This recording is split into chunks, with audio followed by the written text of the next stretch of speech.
আজিৰ ৰেচিপিটো হৈছে আলুৰ। শেষলৈকে চাই থাকিব। ভাল পালে এটা লাইক কৰিবলৈ নাপাহৰিব।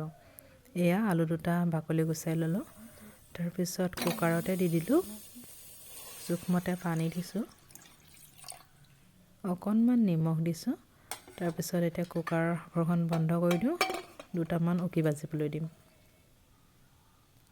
তাৰপিছত এখন প্লেটত উলিয়াই ল'লোঁ। এয়া সিজিলে খুব ধুনীয়াকৈ। এতিয়া ইয়াতে দি লওঁ পিঁয়াজ,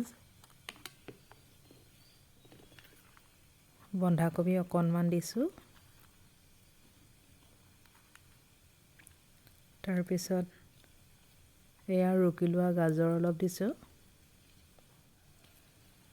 আৰু এতিয়া পকা জলকীয়া কেইটুকুৰামান এই ধৰণে কাটি দিছোঁ। এতিয়া এখন কাটা চামুচৰ সহায়েৰে প্ৰথমে আলুখিনি ভাঙি ল'ম এইদৰে।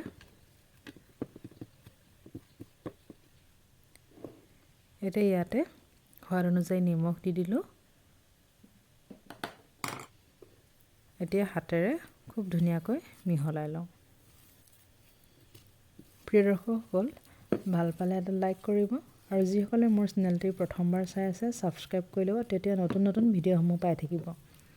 তাৰপিছত এইফালে সৰু বাতিৰে এবাতি আটা লৈছোঁ। এয়া আটাৰ সলনি চুজিও ল'ব পাৰে। এতিয়া ভালদৰে মিহলাই দিওঁ। এতিয়া আটা মঠাৰ দৰে ভালদৰে মিহলাব লাগিব। ইয়াত অকণমান ঘি নাইবা ৰিফাইনো দিব পাৰে মঠাৰ সময়ত।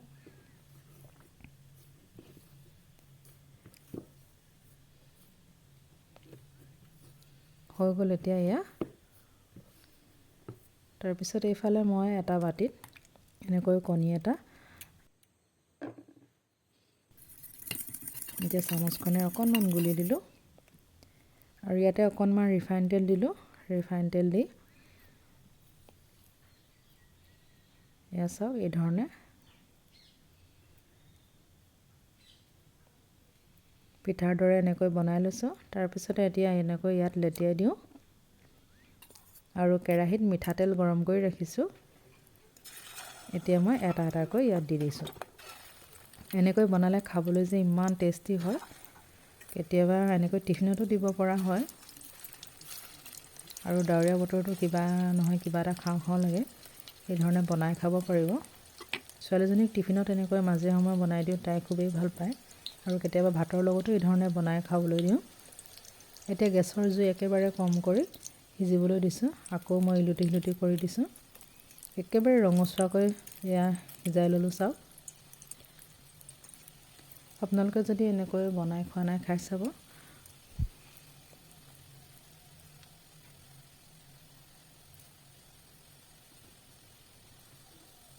এইখিনি এতিয়া পৰিৱেশন কৰিব পৰা হৈ গ'ল। খুব ধুনীয়াকৈ সিজিলে দেখিছেনে? এতিয়া মই এখন প্লেটত এয়া উলিয়াই লৈছোঁ। প্ৰিয় দৰ্শকসকল, আজিৰ ৰেচিপিটো কেনেকুৱা পালে কমেণ্ট কৰি জনাবলৈ নাপাহৰিব। ভাল লাগিলে লাইক কমেণ্ট শ্বেয়াৰ কৰিব। আজিলৈ আহোঁ। Thank U.